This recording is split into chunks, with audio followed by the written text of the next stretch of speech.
Welcome to this CTQ SmartCast with me, Ramanan and Harish from Choose to Think. So today we have someone who can be accused of doing more in a day than many people do in a week. So we are meeting Niranjan Pednekar, someone that we have known for a long time now, and who definitely chooses to think, and sometimes when he doesn't think, he chooses to act or chooses to write. He chose to quiz at one point. He has chosen not to do that anymore. So we will talk about several things. So the LinkedIn profile of Niranjan says that he is a scientist, but that's a small sliver of the circle. So we want to just explore some of these areas today for being with us for the SmartCast. Thanks so much for inviting, and it's great to be talking to both of you. And I remember several days and several, I won't say nights, Encounters. encounters when we have not clashed but talked on very interesting things. And I think all time well spent if I reflect on it. Okay. One of the things that we have spoke whenever we speak about different things, and so that brings us to our first major theme for this conversation, which is this whole thing about being multidisciplinary. So all of us here, we have different interests. Some of them overlap, some of them are different. You also know of terms like polymath or multipotentiate is one word. Potentialite is one word that a TED talk made famous some years ago. So essentially, people with multiple interests and the world sometimes sees it as juggling these different interests, but it often sometimes seems more than juggling. It is not juggling, it is more like a blend. So in your case, that is definitely true. So how did you land yourself in this situation? In the juggling situation. Was it a very deliberate series of decisions? But what does being multidisciplinary mean to you? Sure. So after every difficult question, there is a habit that a friend of mine had who would take a big gulp of water generally and would say, okay, can we take that offline? And so that's how the conversation proceeded. But I don't intend to do, but I would like to take your permission for Sure. finishing my tea in due You course. didn't use the ultimate, or rather the ultimate insult. That's a very good question. So about being multidisciplinary, I think there is nothing that was done by design. It all has happened as an accident the day I was born, I think. I just was interested in several things because I'm the only child.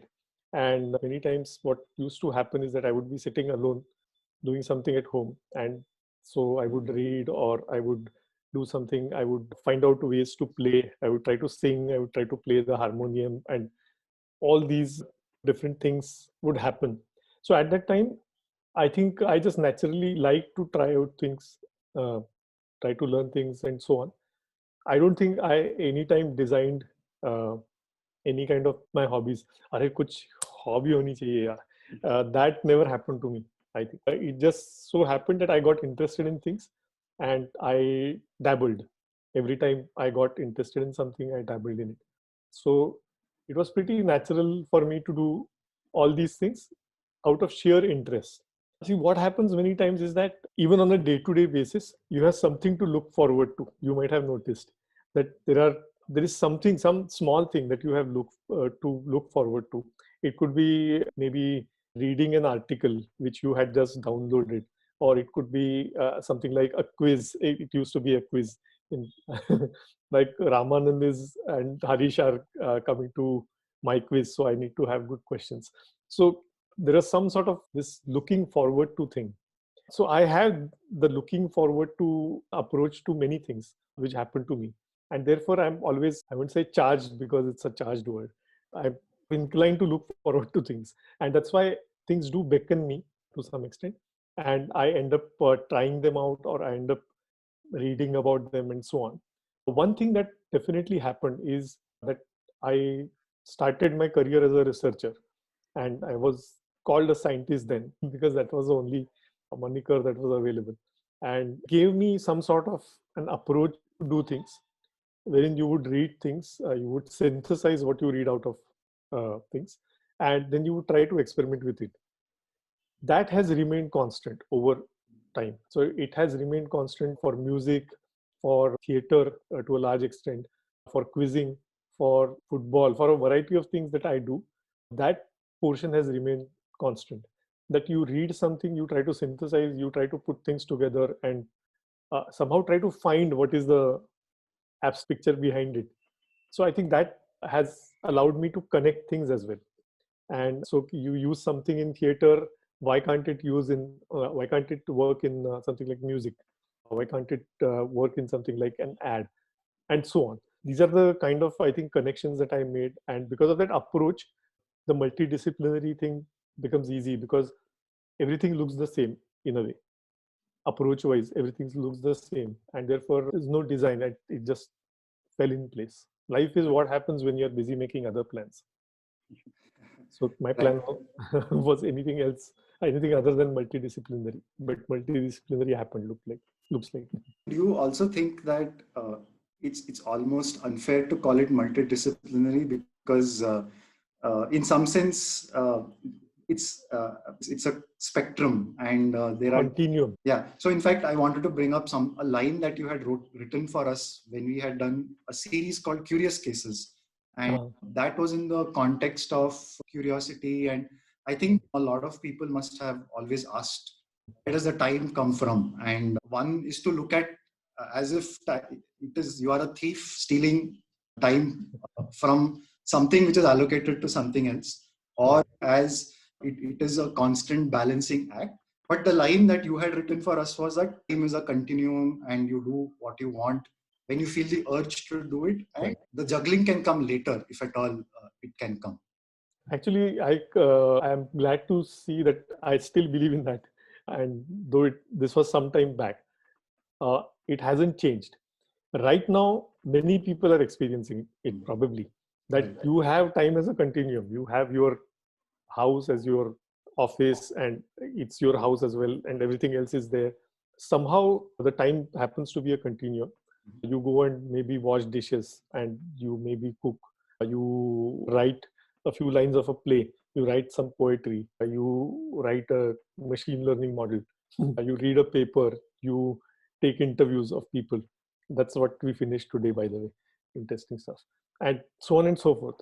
I used to do that even if when we were sitting in the office, filling timesheets for 9 hours, because I knew that somehow I was doing enough work to get things out, to get some output. And if I thought of a play, say for example, and I just wanted to write that outline and it came to me and it would take about half an hour to do it, I would just do it in the office without worrying about whether it is my time or someone else's time. Because by the time I wait for 6 o'clock to happen and then add another half an hour to hour for going back home and then perhaps relax and then start writing, it's just too much of time spent and the thought might just go away. That intensity might just go away. Similarly, sometimes you have work, and if you have work at home and let's say you want to write a model or make a presentation which will look really nice or something like that, you have ideas, it's best to execute it that time. And this is an insight that I got from my own behavior and it just seemed comfortable to me. The good thing is that my workplaces and in general the family setting has allowed me to work like that, and that has helped to a great deal. So time is a continuum, and similarly the space is also a continuum in a way, because you can transition from things, from various subjects without worrying about the boundaries. And there are these so-called boundaries, but the interesting things would happen there or at the boundaries themselves. And as you go inside, it goes deeper, but on the sides, actually, you meet other things. I think that's also a continuum. And on the intersection, say, for example, science and theater, if I were to put these two things together, if I go to people who are in science and talk about theater, I naturally get acceptance. If I go to theater people and talk about science, I get acceptance. I had to do less in a way in both sides. If I go and talk about science with scientists, I need to know a lot more than about theater. So in a way, I can expand in both directions with some amount of comfort. There is some amount of comfort in talking about theater to scientist friends who are majorly doing science, and the other way around. There is some amount of comfort in doing that, and that's why I think bridging gaps and not letting the gaps be there because it's just one large landscape is what I see it as. So continuum is, I think, a good general description of things. लोहा गरम है वाला, लोहा गरम है, yes. Model. Yeah, Harish, go.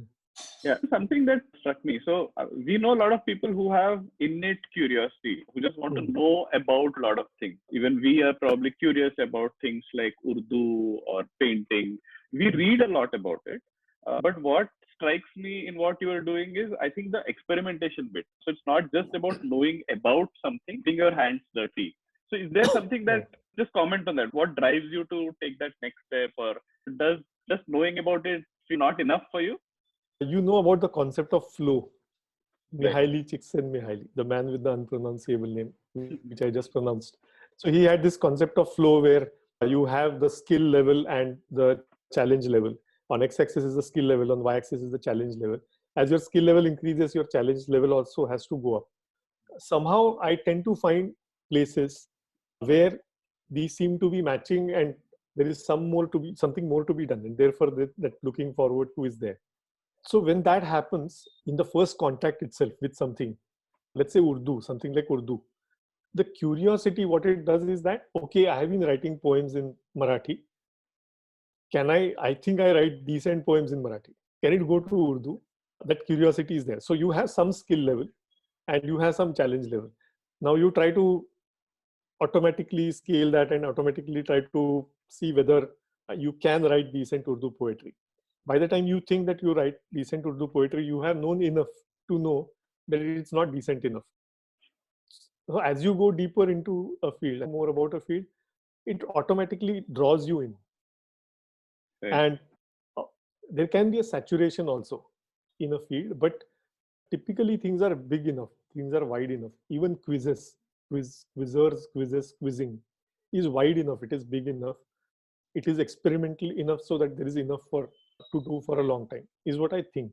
It cannot be just static, that you did something and it remained there. So I think the hands dirty thing also is a part of that flow, because by doing more, you tend to acquire a little more knowledge about it. And because the knowledge gap is again created, you tend to do a little bit more. And there is still something remaining. So you go in these steps. You don't say that I want to be, say, Anton Chekhov, or I want to be Stanislavski. You don't begin with that. I don't begin with that. You can. But these little challenges which are there, which don't even seem like challenges. I'm just calling them challenges, but they're actually activities. They're what you call getting hands dirty, is actually just bridging that small gap every time. And this climbing Mount Improbable, as Richard Dawkins once said in his book, that these are smaller steps. In some time, you seem to have made some progress.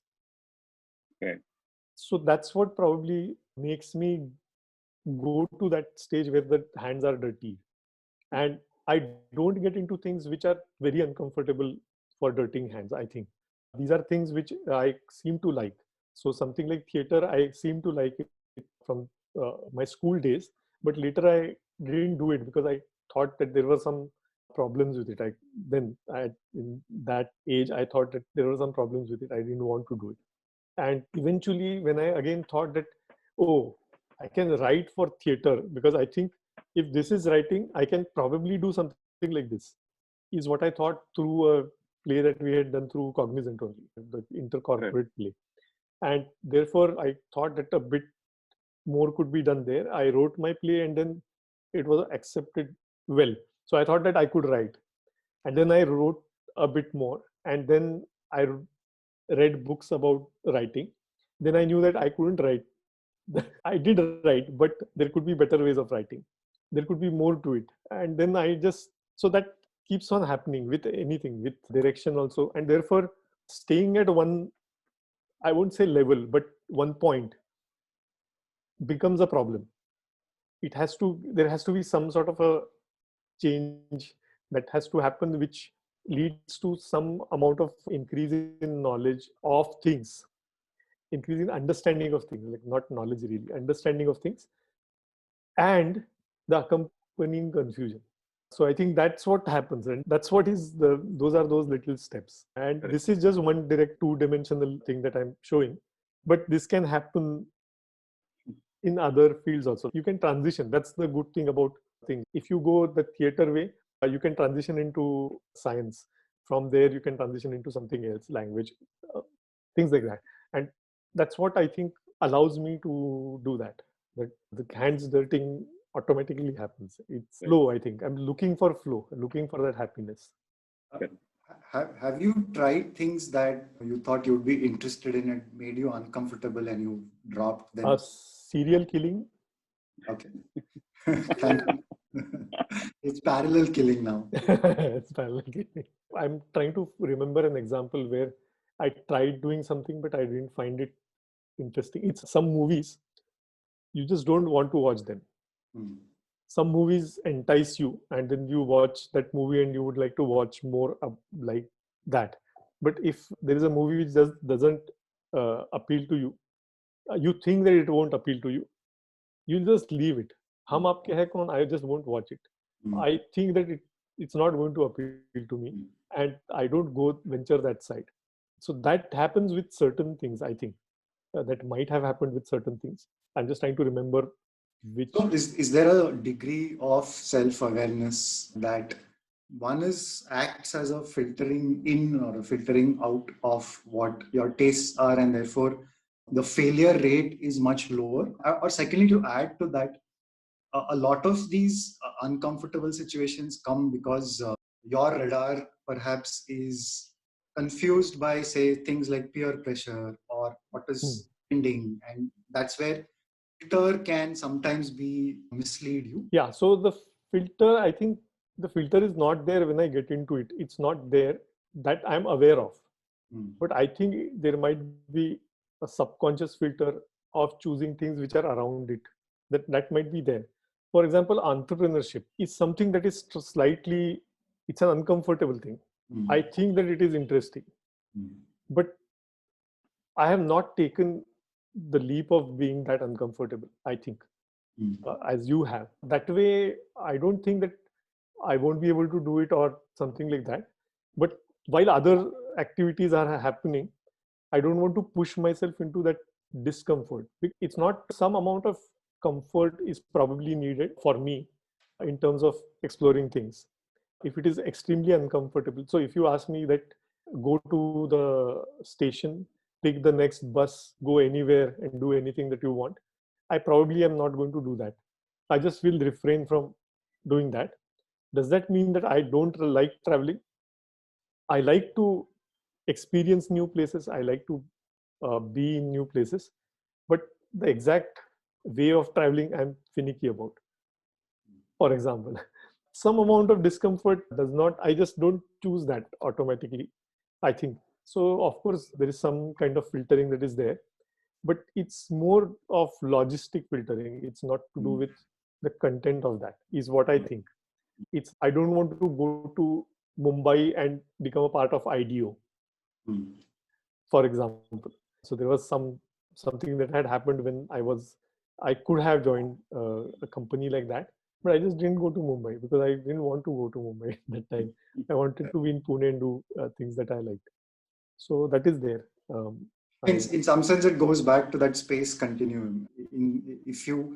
It's not as if you want to do everything, but there is a certain amount of free control or freedom that you have latched onto. If you recall the Daniel Pink drive model of autonomy, purpose, mastery, and also the relationships angle. One thing that a lot of people don't realize, which, and since we're talking about current situation where people have a chance to experience or the continuum for themselves, but are almost scared or not sure what to do with so much freedom or so much autonomy. I think it is scaring a lot of people. But to the folks who ask, where do you find the time or how do you manage? I think there is a degree to which the autonomy that you have wrested for yourself and held for so many years plays a part, I think, looking at where, when we see you as a person. Yeah, I think so. It was autonomy and mastery. I think that sums it up for me. But at the same time, for all this, there is that like the joy that you get out of doing things, and that's, I think, of prime importance. That is probably intrinsic motivation in a way. But I don't say that purpose has to be something big. That's not there, but it's there somewhere in the back of my mind. But it's the fun of doing that, fun of trying things. The experience, that is, I think, the driver. That experience is my driver, is what I have found. Therefore, I don't set to go out in different directions just for the sake of it. The experience comes my way, or I find a direction to a different experience or something like that. And I try it, and then there is more, then there is more, then there is more. That's what happens. Is it almost a selfish purpose? Selfish in a very judgmental way, but right. Individualistic and very self-driven. It's almost autonomous. I don't even know about it. It's almost like that. It's not very directed. Since you invoke Dawkins and also this emergence, or this not really directing it, it reminded me a little bit of, say, maybe it's a mixture of intelligent design and evolution. On one hand, you are willing to take tiny steps in different directions and let that spread out, and something emerges out of it which originally was not planned or deliberated. Right. But there is some intelligent creation in terms of pruning certain branches and saying, this is not for me, and so on. So this is probably, it happens through some amount of self-awareness, which is on autopilot. I think it's not that I consciously do it, but it's on autopilot. Something like theater is a painful thing to do in a way. But the joy that I get out of it, I just knew that I would like to write a play. It just looked like a very nice proposition at that time. And that's what has happened with many things. And it's not a survivorship bias, because there have not been many things which I have just... One thing I think I can remember is chess. So I wanted to really get into chess because it just felt great, but it never gave me the joy. I started doing something, and the anecdotes and all these things really intrigued me. But I started doing it and I was just bored. It's not that I don't want to calculate 6 moves ahead, 10 moves ahead. It's probably not that, but there is some amount of mechanical, just sitting there and doing certain things in a certain way. I think it never caught my attention. So I got a lot of books. I have really good books on chess if anyone wants, can take from me. So that's where it started. I got to the theory part also, but it never intrigued me beyond that level, that point. And then I just left it. All I have is good books now. I'm in the good books of chess. Chess's good books are with you. It's almost like the Marie Kondo thing, right? If you're of the person who declutters life. So she says, does this spark joy?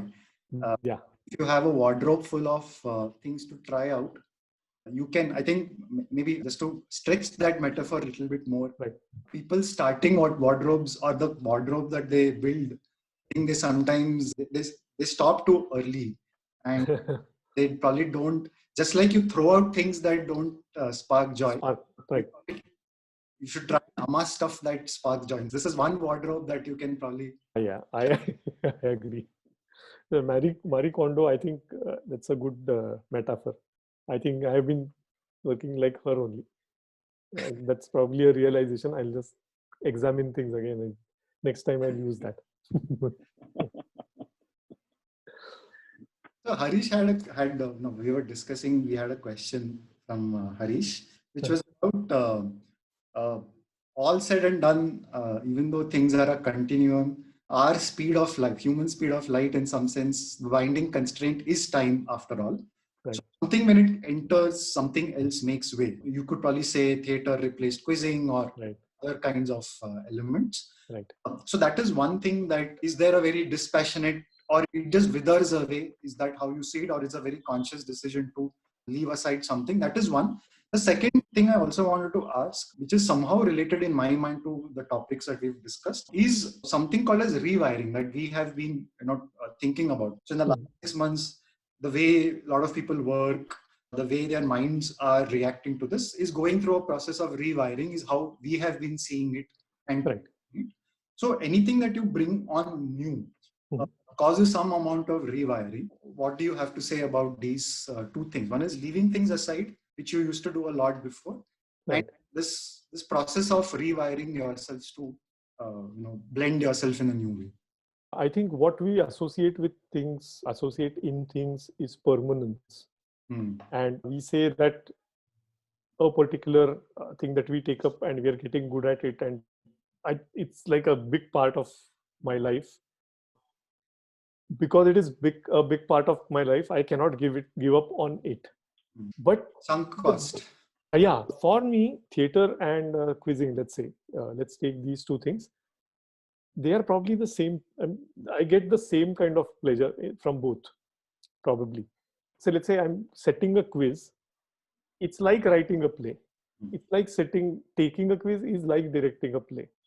And I don't think that you can say that this gives me more pleasure and that gives me less pleasure, and so on. Simple things count. For example, a quiz, if it were to happen 2 blocks away from me, I would probably be much more inclined to go there and attend the quiz as well.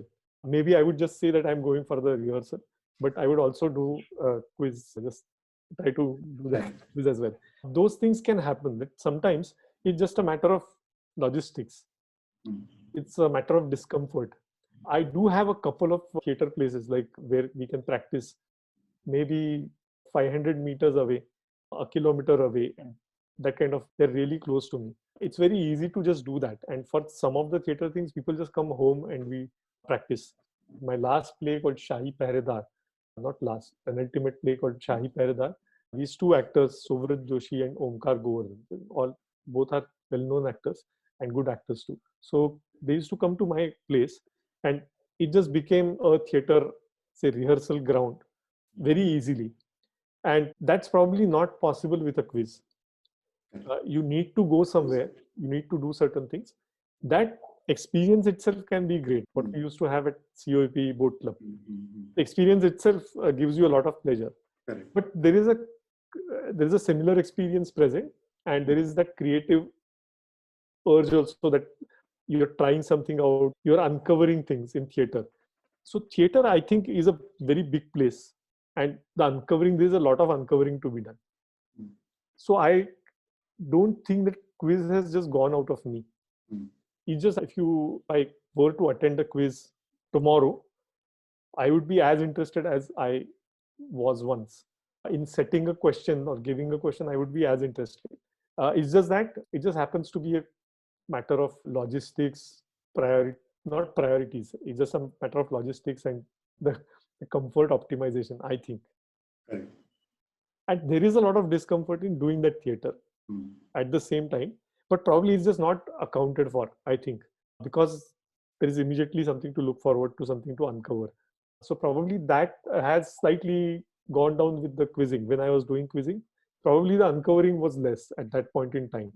And plus this also happened. So I just turned there naturally. I don't think that I have given up on quizzing. I've always been a quizzer. I think like that. So I don't think that can be taken away in a way. The rewiring part. Was this? Yeah, go ahead. Yeah.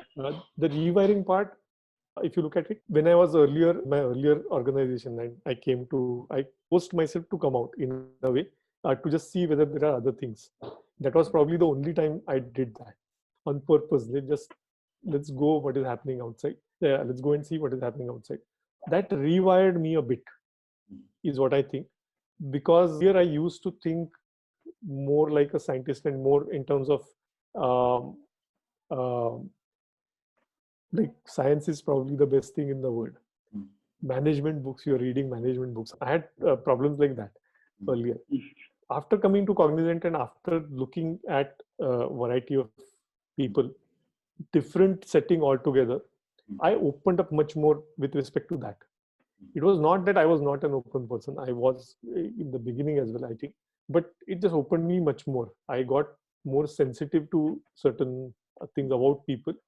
And I also easily migrated from science to something like management, popular management. I would say I went into the science of it. But I thought that was also interesting. There were interesting things. There were smart people thinking about things. There were things that could be discussed, and they could even flow back into the science that I was doing. It is where I think some amount of rewiring happened in terms of expressing things more, in terms of realizing that if you go and express, it's beneficial to someone.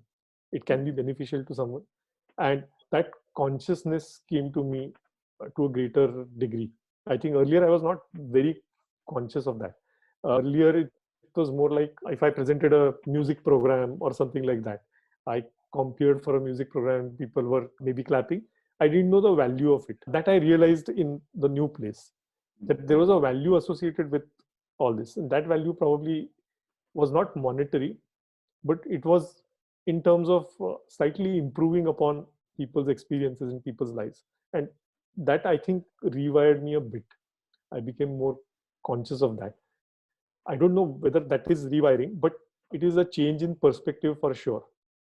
The rewiring wasn't in terms of actually changing the way in which I did things, but more in terms of a perspective. It did give me a new perspective. In fact, your rewiring or your attempt to break away from that frame that you were in for a long time, right, it has had cascading effects on many people, including us, because shift into called popular management. So, for instance, books like Made to Stick that we picked up from yours has had a cascading effect that contributed a lot to Choose to Think. So there are these intended or unforeseen consequences, effects that can come through. And I think the other thing, just before we end this segment, mutual friend Vibhendu used a phrase called auteur theory of quizzing or quiz mastering. Like auteur in a film situation who expresses his personality through multiple aspects of that. So he used it in context of you, for instance, once. And I think one thing that we do see, which is I think going back to that continuum where we started, which is appropriate, is that there is a certain expectation or a certain stamp in many of these things that you do, which has a common thread to it. So if I see a performance or a quiz or even a discussion in an office environment, there will be a certain thing that we expect from you. It will be tinged with a little bit of humor. It will be in a little bit of shameless self-deprecation, if I can, or humble brag, or some are all mixed up. And so that will be the stamp that we will expect from those outputs. So it is a distinctive thing that shines through. And I think that some of those things we were able to watch and absorb and take away things. I think when someone forays into different parts, there is a ripple effect on people around you. And I think everybody has a ripple effect around people that they have.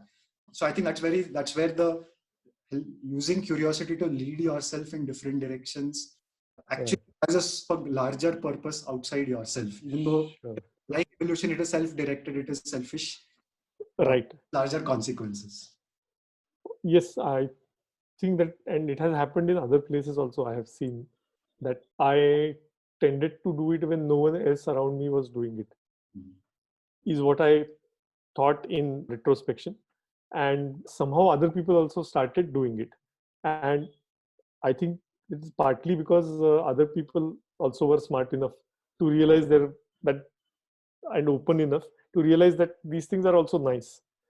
Like you have been in academics, and there is a certain type of approach that you take while you do research and so on. There's a certain personality that is there. To go from there to say popular management or management that makes sense, let's call it, and be comfortable with both. It's not easy to do, I think, because there is a lot of peer pressure. Like, how come you're reading something like Made to Stick? When I came back to my earlier company, there were people who were commenting like that, oh, you have changed in your appearance, you have changed in the way you talk, certain things now that you talk about are different and so on. I said, that's a good time to realize that you haven't changed, probably. So it's probably okay to do that. And the personality part of it just comes out of compulsion. I did try to do things like, if there is a theater piece, let me not put my personality in it. But that doesn't work, because I think that uniqueness of a personality, it should not be, I think it should not be discarded. It should not be negated. It should just be kept and preserved, perhaps. And if it happens naturally, that's a good thing.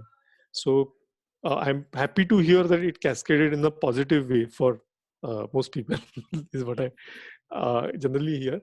But that's a natural consequence. I haven't planned that at all. And this has happened in theater also. I got interested in something called realistic acting, and that too, truthful acting. Like, it can be realistic or non-realistic, but it has to be truthful. So realistic and non-realistic are textures, but truthfulness is the quality in it. So it's a quality scale. When I thought that I had understood it, and I tried exploring it and so on, and started to understand it, I realized that many people around me also were influenced by that thought. Till that point, they didn't have that understanding of this direction at all. So it opened a direction for them, and which is, I think, I really like that, because it's not, I'm not saying that this direction is right and that direction is wrong. But what I'm saying is, one has to look at this direction as well, which has been largely unexplored in, especially in Pune theater scene and college theater scene, so on. So that gave me immense pleasure that many people who were working with me later found their own way of doing things, and later found their like own directions, own search directions. And that is what I really like. It's an unintended consequence, but I like it. If it has happened like that, it's good.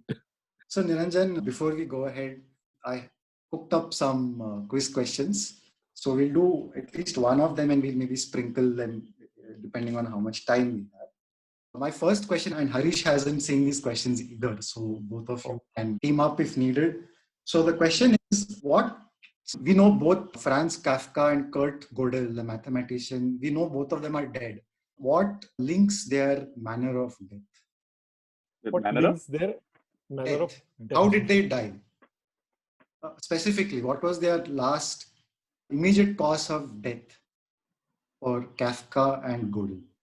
So one good thing would have been, they were, I don't know, Harish, you are my teammate, so I'm just discussing with you like this.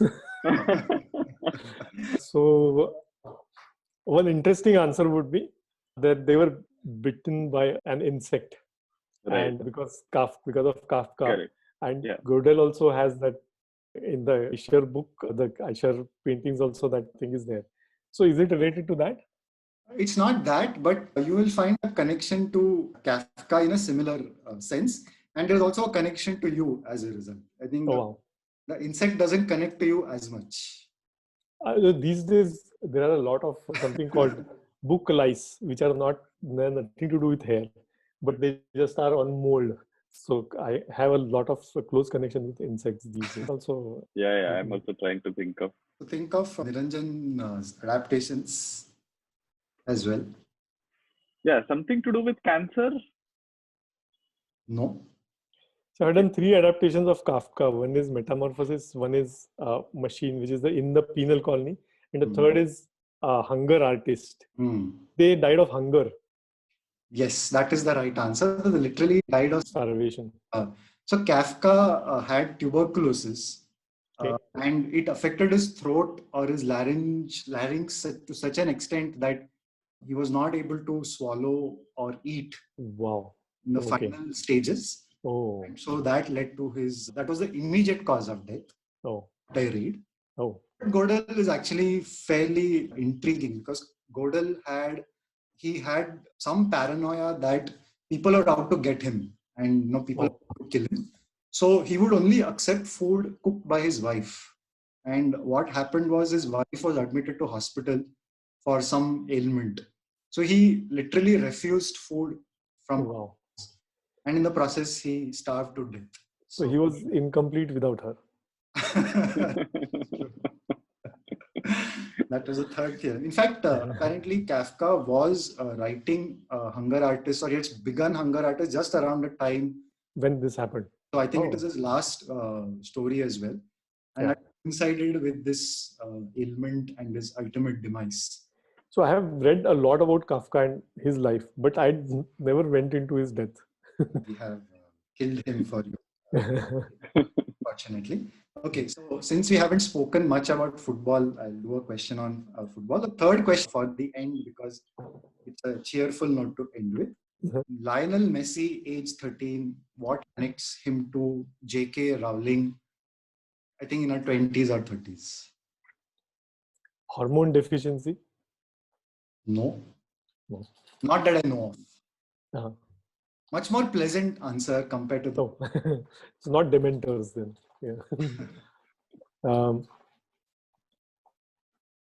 2030s, is it? 20s or 30s? Yeah, I think early, before Harry Potter. That way. And Messi, age 13, he had gone with his father to a trial at Barcelona. And this was the life-changing moment that happened. So there is something that connects both these people. For J.K. Rowling, it is more of a legend. And she has often refuted the fact that it happened. That this happened very frequently, may have happened once or twice. But there is this legend that goes along with this rags to riches story of hers. So for her, it is like she got rejected. And so Messi also got rejected, but that's very unlikely because Messi... No, so he was not rejected. In fact, this is the opposite. What happened was the opposite of rejection. So Barcelona saw him and said, man, we can't let this guy go. Yeah, because that's what would happen. There was one person that I think one technical director or someone who was late for that trial, and he came in for that match a little late. And that's the part of the story that connects to... oh, wow. Okay. So what happened once they decided that they wanted to sign him? So people said that they were too young to do that. No. So it involves an object, sort of object that you would not consider. Something to do with the tissue paper or something like that? That is the right answer, Harish. In this case, he quickly took out a paper napkin and he wrote out a contract and got everyone to sign it. And later they turned it into a more proper, appropriate official paper. But they just want him to leave. And apparently that paper napkin, someone has it, and the Barcelona Football Club Museum has been asking for it, but I think they're not getting their hands on it. In the case of J.K. Rowling, she is said to have come up with the idea for Harry Potter and Hogwarts, and she wrote it on a paper napkin. Oh, right. Yes. There's a legend saying that she wrote a lot of this thing because she was a waitress. She didn't have money to buy. She often written saying that, "Nay, I had money to buy. I had pen and paper to write it out." Right. So that's the connection between Messi. Nice connection. Okay. Yes. All right. So in the last segment, we spoke a little bit about art, science, corporate life, how these things collide. So on one hand, we have all been working for several years in this so-called innovation space, right? And people have come to us for various times to help build a culture of innovation around us. Just looking back, what are the things that you see have worked? What advice do you typically give to people asking such troublesome questions? And similarly, what has not worked? So for example, multidisciplinary people, there aren't a lot of them. At least they leave that side behind at home. At least 6 months ago, that's what they used to do. What do you think has generally worked in terms of this? Because you've spent a couple of decades doing that.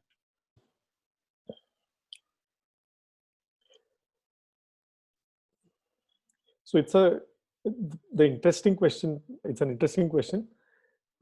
It also depends on the definition of what do you mean by worked. Because worked sometimes it has worked and made a lot of money for the company, if it is from the company point of view. The other thing is it has worked in terms of someone appreciating it, maybe the academic community or something like that. The third thing is that it has worked because you felt really good at it while doing it. most of the time, the last thing has happened with me.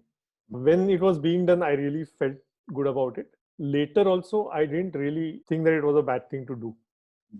So most of the things that I have done, I have liked. I have not really regretted them because they just seemed interesting things to do, and the idea seemed interesting in general.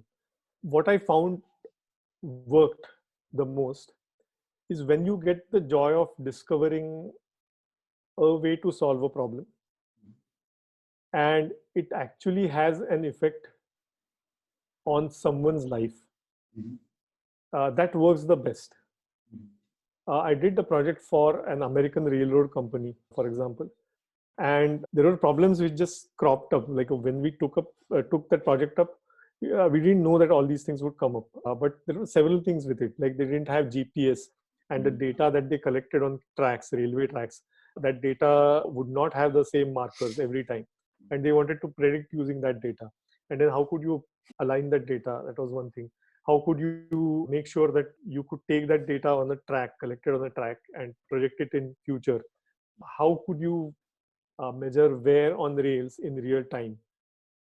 They were just open questions, and they themselves didn't know that whether they wanted to solve the questions. And somehow, while we took that problem up, and I was involved in almost all of it, and I seem to have contributed in terms of the key ideas of all the solutions. Whatever we did, eventually, we know resulted in avoiding several derailments, millions of dollars in damages and so on. But derailments mean a lot to people and people's lives, and also the amount of money that is lost.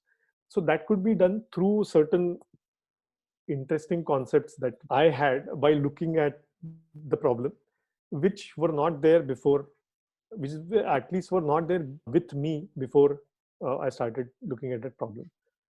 So that is a great feeling. I think that is where it feels right. There was another project that I did, which was called Pustak. And Pustak in fact, was an augmented textbook, which was personalized. So I thought that textbooks are the same for everyone. How could I give a different experience to everyone? Could that be done? So we tried coming up with something like, say, Google Maps, for example. Have a base map, and on top of that, you get a lot of information. You get things such as the shops, you get the traffic, real-time traffic, this, that, and everything is coming from different sources. If you're new to a place, you would probably say you'd probably get things like places to visit, restaurants to visit, and so on. If you are in a medical emergency, you could get things like the nearest doctor, the nearest hospital, medicines, even the nearest ambulance, if that data is there. So you have the base content, which is the same, and then you put these layers of information on top of it. If you mix and match the layers, you could give a feel of personalization. For example, what if we could take something like Quicksort, which is a sorting algorithm, and augment it with different layers, which could be perspectives of learners. For example, a programmer's perspective. So what would you give? You would give code of Quicksort. What are the kind of things that are done when you do Quicksort? Or something like a troubleshooter's perspective. You would give Stack Overflow articles. Something like a job seeker's perspective, which is common in India. You would get questions which are based on that. All this is automatically collected from the web. Someone like, say, a historian's perspective would be how was it developed, who developed it, how things happened, and so on. So you could see the same thing with different perspectives. And that, I think, was an idea which was, I think it was really good, and it could have helped in today's scenario as well. It's just that it didn't go through to being implemented in the wild, so to say, because of certain reasons, because certain organizational reasons. I don't really look at that part, because those reasons, sometimes you just can't do much about them if you're in a large organization. But the time when the idea occurs to you, and you still keep on feeling that the idea was not bad, even after a long time, I think that is a good feeling. You remember the ball idea, for example, the ball is in your code. It was not a bad idea at all. Like emails, you transfer responsibilities and you keep a track of them. True. but we don't see it anywhere, even today. Things like that were interesting. There were things like whether I could use any kind of my scientific insight while doing theater. So I tried using that many times, and there's a TEDx talk on that. It's called Creating a Scene with Science. So one of the things, for example, was I wanted to generate truthful behavior in people. And to give you an example of truthful and non-truthful behavior, let's say I tell someone that you are an old man, and that person does, why are you saying this? And that kind of stuff starts. I'm just showing that I'm an old man. But what truth will you adopt so that you feel like an old man? So what if you just take the truth that a 20 kg stone is placed on your neck? And now if you imagine it, everything is just goes down with the thing. Even your voice would go down if you just started imagining that, because you can't move. Your feet will be heavier than normal, and so on. So suddenly a truth which is not really a truth, it's only in my imagination, but the actors are just adheres to it, and therefore he's always reacting to a truth. He's reacting to that. He's not showing that he is old, but he's reacting to that truth somehow gives us a feeling, people who are watching him, that he's old. And that truth actually makes an impact on people who are watching, because we are good at knowing what is true and what is not. So this was one thing. So in one particular case, Hunger Artist, I wanted to show audiences as a flock of sheep. And I told them, you're like a flock of sheep. And then they started behaving like sheep. And what they were doing is they were showing me that they were sheep. I wanted them to behave like sheep. And that is where came the swarm algorithm and swarm behavior. That how do animals behave in a flock? Every animal actually has a few simple rules, such as stay close to each other, but keep enough distance so that you don't impede each other, and move towards the center. There are only 3 rules which are there, and which forms birds' behaviors of flocks, and ants' behaviors, sheep behavior, and so on. All these are formed out of simple things which are followed by each individual animal.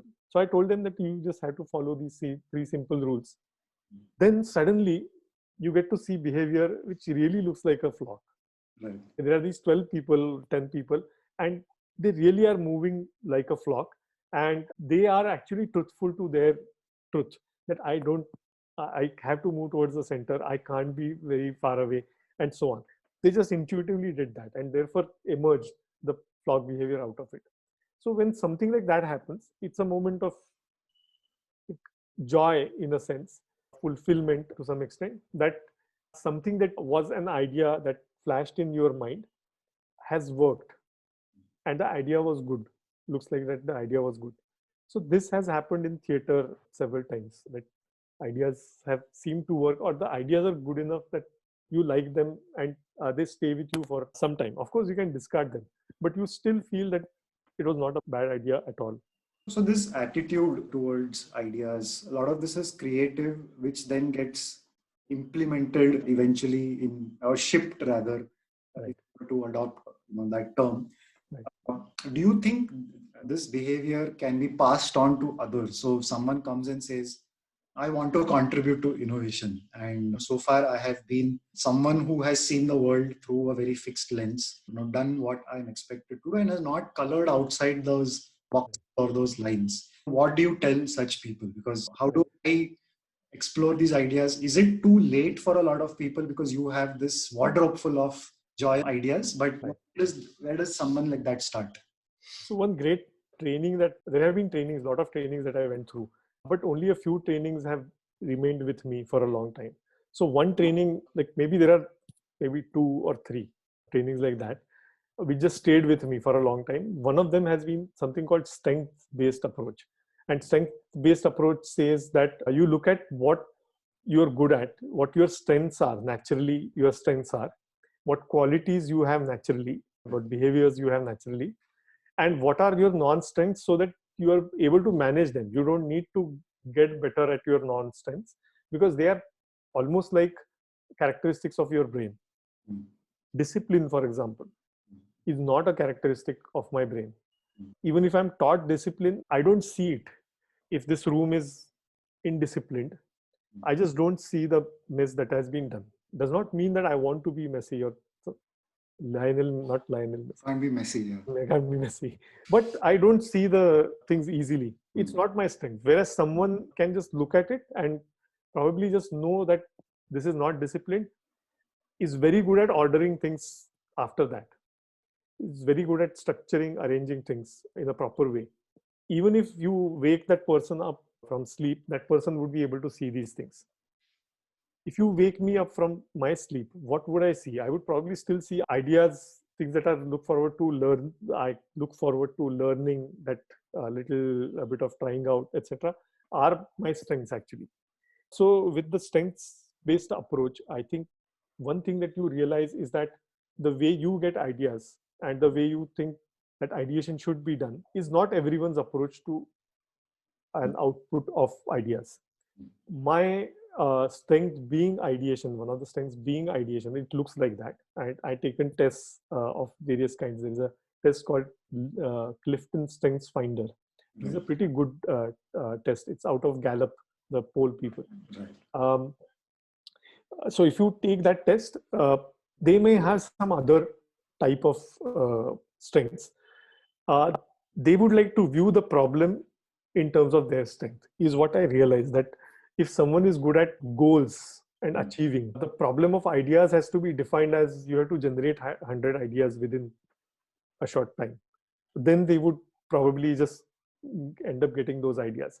If someone's strength is learning, they can read, learn, make things out of it, etc. I think for them, giving a book on ideation is a good idea, and so on. So that approach probably has to be adopted with a variety of people, that you have to understand what people's real strengths are. And you don't want to make them innovative, really. You want to make them innovative in their own way, taking their own part to it. Have you, as a result of such exercises, I think it is also going back to self-awareness, right?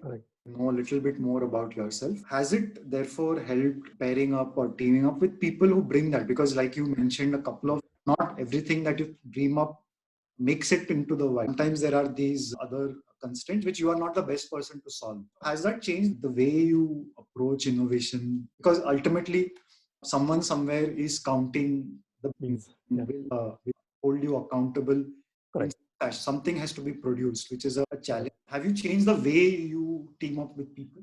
Yes. For example, if I have someone with me who can talk to people well, that's their strength, who can explain things well, who has a good sense of what business value it will make, who likes to give presentations one after the other, I think it's good to team up with them.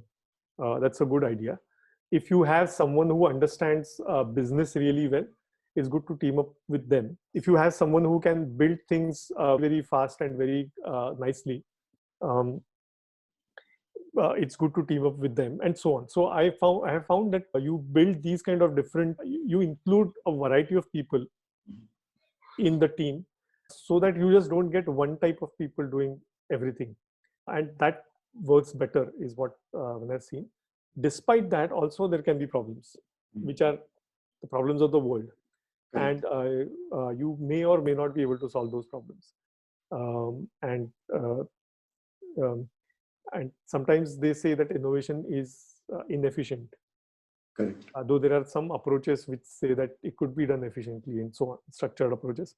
But it seems to be inefficient because of that the entire chain of people is not working to their strengths, and their approaches don't really match.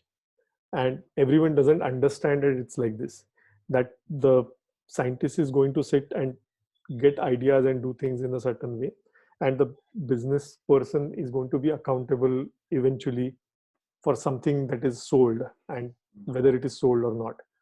Everyone needs to realize that all these things are important, and therefore the connections are formed. I think in a big organization, there has to be a concerted effort to do this, and such efforts are going on. That's a good thing to see, that more and more such efforts are going on. So this happening might improve. But on an individual level, I try to see whether the team that I work in has a variety of people. That sort of helps. Right. Okay. So just shifting gears slightly to a topic that you mentioned from your TEDx talk, right? Also some work that you have been doing. Um, it's a lot of it is about awareness of emotion, right? So you've done some work on that.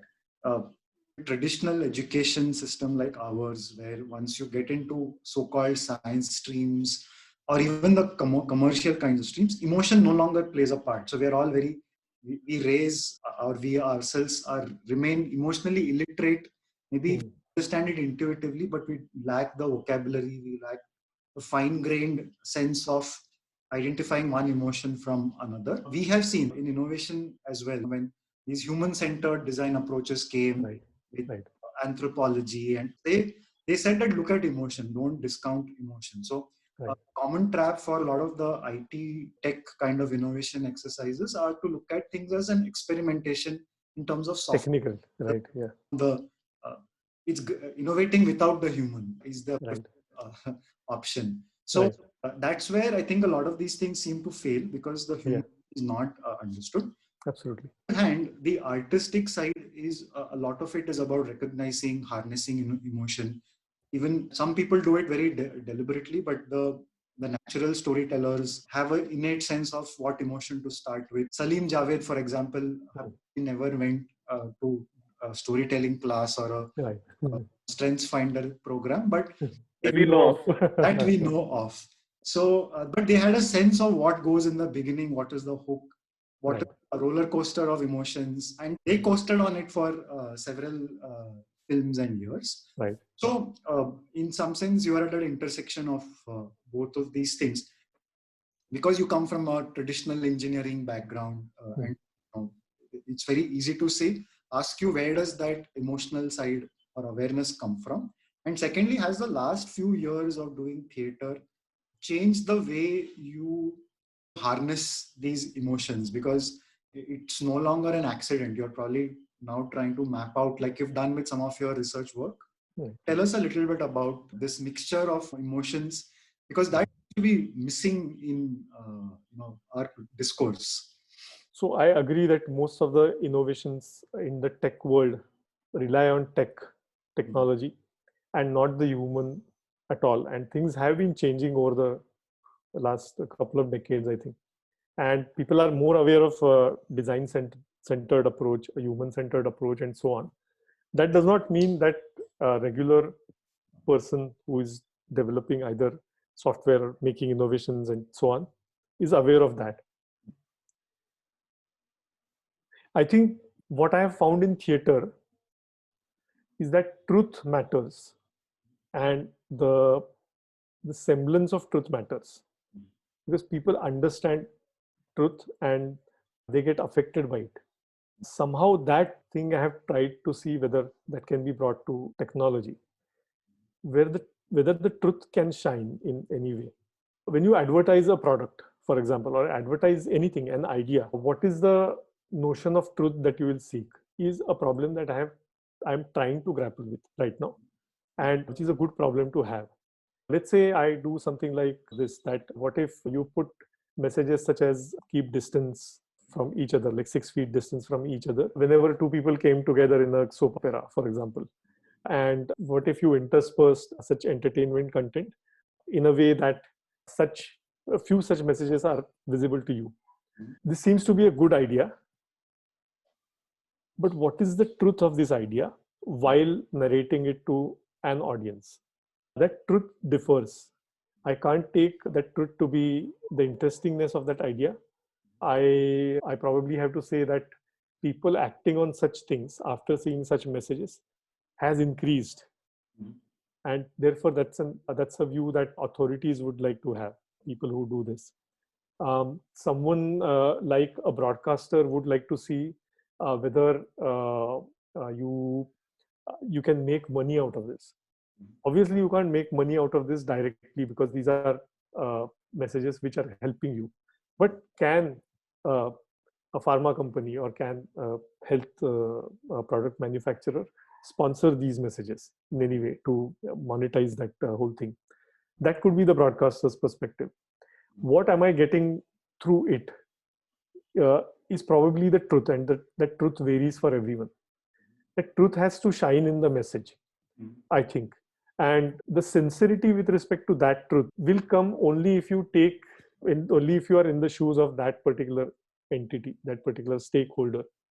And you probably have to take that stand. And even irrespective of whether you identify with that stakeholder or not, how can you assess this truth is something that is, I think, important. It's another way of putting that everyone will have a different perspective. But when you come from the theater side, it's also about the expression. It's also about the belief while you are giving that idea to someone. We are working on applications of AI, data science to entertainment, media, and advertising right now. So some of these things really matter, is what I would say. And emotion, therefore, everything that we do has affect in it, and therefore affect matters. And a lot of it I can see happening when I do theater. I do things like, can I plan for a tension here in this particular scene? Can I plan for a release of that tension in the next, and so on? Those things are also applicable to the way in which you project ideas, the way in which you even put ideas together and what comes out of it. So I think there is that space where I'm trying to do that. I'm trying to find the truth behind an idea from the perspective of the person who is looking at it. And this might sound jargon, but if you do theater and you experience that truth, and it really feels good to give that experience to people, because you are acting for that person, for that stakeholder, and therefore you empathize with that stakeholder, which is important. So that comes from theater, I think. Empathy is a thing that comes from theater. It is important. Do you think that not everyone does theater, but do you think that fiction can be a good place for people to do this? Because empathy is in vogue actually these days. If I see you across a screen, I'm looking at a two-dimensional set of pixels. Generating empathy is important to people now. So again, going back to people who are not immersed in worlds like theater, right? What are these other influences or other areas that they can still go back and rediscover what is probably a very innate thing in them? So for some people, it could be a compartmentalization problem, that they are not able to access certain compartments at all of what they do, what they like, and so on. So can those compartments be opened up a little bit? And can you have small activities, small things in day-to-day stuff which helps you open that compartment? Is something that I have seen might work. Trying to even teach things like this. I tried it in a few trainings that I took with groups such as administration has to deal with a lot of different types of groups, and they're always under pressure, and they have to deal with vendors, and the way in which you deal with vendors, they have to be really cutthroat, and all that kind of stuff is there. Once they are put into this kind of an exercise, which is an empathy exercise, which is a classic theater thing, it opens to them. It suddenly opens to them that, am I doing my best here in terms of maximizing the output for everyone involved? For all people involved, am I thinking in terms of everyone? I'm thinking in terms of the company as well as the vendor. And I'm not just doing vendor and company, and I will always stand by the company and so on. So suddenly I have found that people start acting in a different way if these compartments are opened, is what I have seen through theater. In addition to that, in general, when people are not into these things, I think some sort of basic courses on certain basics of theater, which deal with emotion and which deal with motivation, which deal with, these are all again words which are there in theater, are great in terms of understanding theater for people. And they don't really understand theater, they understand what is around them while doing so. So those I have tried doing, those kind of things, and they really work well. It's just that I don't have scale to take it and scale it up. Maybe in some way, if I could put it together electronically, maybe it would have some scale. But I have tried that.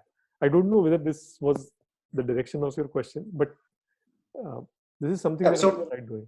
Yeah, so clearly you can see that it opens these compartments. I think question that comes here is that something like theater is not on everybody's list of priorities. I think communities that are promoting, I think that is true of these niche interests, whether it be cuisine or whether it be theater or whether it be haiku writing, for instance. There is always this lament that people don't realize what could be done if they were to. So it is partly a selling problem. Partly people have other things that are easier to do. So just like for you, it is next door to do theater. For someone, it becomes more than a kilometer, and therefore Netflix is a better option. How do you see? Is there a kind of a snackable version of theater that people will, a T20 version of theater, let's put it that way, that it will emerge? Because this, I'm sure, even if you still find joy at an individual level, occasionally as a group, I'm sure these things do come up. So theater has been around for a long time, and it has suffered a lot of setbacks over time. Say, for example, Shakespeare's time, there was plague, and theater, people were out of business for some time, just like it is happening right now with some of my friends who do theater full time. I think because it has been around, it has explored a variety of things. What it has not explored is with the current technologies and with the current crop of things, which is anyway standing there in order to grab your attention, very consumable, snackable things all around you. What kind of experience do you give that will still retain the theaterness of theater? What is the theaterness of theater? It's a shared experience that you have with people when something live is happening in front of you. Someone is going through certain emotions and so on in front of your own eyes. You have some violence or sex, for example, on stage. You won't easily forget watching that. If it happens in a movie, we get over that very easily. If it happens in front of you, it affects you a lot. Violence, for example, is like, it really clearly affects you and it will stay with you for a long time. Therefore, because theater is so direct and it is almost visceral to some extent, it chooses not to get into those. If I just slap you in front of everyone, of course you will get people's attention. I have to show slapping in some other ways so that the effect is generated and yet the live nature remains. That might be possible once we have slightly more advances, some more advances in technology such as AR, VR, 5G, plus neural interfaces and so on. Because you need to do a lot of things around you. And things are happening, I tell you, as of now. In-stadium experiences will very soon flood the market of consumers. Maybe next year, there'll be consumer headsets which will give you in-stadium experiences so that you experience the same kind of level of excitement that you will experience in a stadium, or better than what you experience on TV in a live setting. So those kind of things are coming. Maybe at that point in time, it's better to ask whether theater is better suited for that. But right now, it's a difficult question, really. It is very difficult to characterize theater, and it is very difficult to get people to see theater. I personally do it because I like it, and I like the way in which I can explore I can explore storytelling, I can explore how people behave, emote, and so on. So because I'm into it, I'm doing it. It does not mean that it will survive the way in which it has survived for a very long time. It just will have to make very strange marriages with some of these technologies in order to survive. There have been experiments like you wear an RFID tag, and as you go near objects, they tell you something, or some certain things happen, and so on. Those kind of things have happened. Very interesting things have happened. Recently, there has been Cherry Orchard by Anton Chekhov being staged inside Minecraft, the game. Okay. So that you are watching, you can move inside and even take a theater tour and so on. What you get to see is something that is being played by things. So it's actually being played. The game is being played, but the play is the game. So if someone takes a couple of steps ahead and says something, there is an actor who is saying that live, and there is a person who is controlling that actor's movement, that character's movement inside Minecraft, the game. I think things like that probably might be interesting, and you don't know what the current generation will like Generation Z. If you look at it, Generation Z, millennials are old now, but what they would like and what they would be subjected to in coming years, I think that will decide a lot. Where theater might go will be decided by that. I don't really have specific directions for theater. It might even just go extinct at one point in time, but it may not happen because live people still are important, as we can see today in today's world. So unless the generation changes and generation is brought up with virtual experiences, it's not going to go away. It will sit in the corner doing its small job, is what I think. All right. So we've almost come to the end of our allotted time. So let's start. We'll wrap up with a few small things that we wanted to ask. In fact, we wanted to talk a few more things, but we'll probably do a separate follow-up to this as well. To ask you, we wanted to, since you brought up the relevance of theater in the future, we have a few words for you or phrases or items. So just tell us very quickly what you think is going to be the relevance in the future for some of these things, whether they will be there, whether they would have changed shape, whether they will go extinct. Okay, sure. About theater. But let's talk about, say, Mirza Ghalib. What does the future hold? He'll be there through memes. Okay. With material which is not by him, attributed to him. Out of meter as well. Out of meter. Yeah. Okay. Neural networks. There'll be another wave which will sweep neural networks in a few years, and there'll be a new buzzword created by then. Okay. So there'll be the new SVMs then. Companies as we know them, tech companies as we know them. Tech companies as we know them might be a bunch of people working from home, being worried about washing dishes on a regular basis. It looks like that increasingly. Managers. I hope they're extinct. They get extinct. Okay. Football. Will continue to be there. Will probably have some technological innovations, and robots might start playing football. And the better robots you make, the better footballing you might have. Artificial humans will play football at one point in time. Okay.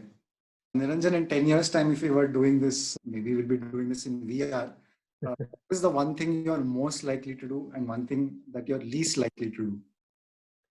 So we are not doing it in VR. Yeah. What we are most likely to You. I am most likely to be doing in 10 years. Might be experimenting with neural interfaces, brain neural interfaces. BCI it is called, brain computer. And we would see things like dream engineering could be working on that, so that you get all your advertisements in your dreams only. You don't have to bear through advertisements when you're awake. Okay. And what is the one thing you're least likely to be doing in 10 years' time? I was going to say quizzing, but I won't say that. Maybe one last question. Time for one last question. Sure. Yeah. Okay. Okay. And this is a few of your favorites. So there's 2020, there was a movie called Happy, Hardy and Heal, which featured the talents of as lead actor and music director and singer, of course. That movie marked the Bollywood debut of a person, an 18-year-old girl called Shannon K, who is an American but was born in India. And she made her Bollywood singing debut. So the question is, whose daughter is she? Her name is Shannon K. Ekta K? No.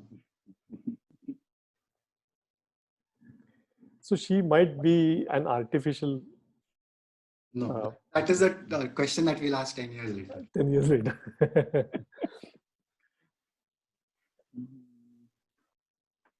Oh, yeah, I know. Hey. Absolutely. 10 points for getting it right, but minus 20 for singing like Kumar San. All right. So on that note, I think in 10 years' time, I think we might still be talking about Kumar Sanu, yes. and, Lindy Kumar effect. Sanu. So thank you so much, Niranjan, for spending some time with us, and we'll try and do this again soon. Sure. Thanks so much for all the interesting stuff that we got to discuss. We didn't do enough leg pulling, is what I think. But I think time. Yeah, time is does a that to you. continuum, and leg pulling could not is very discreet. All right. Thank you. Okay. Thanks so much. Bye. Bye.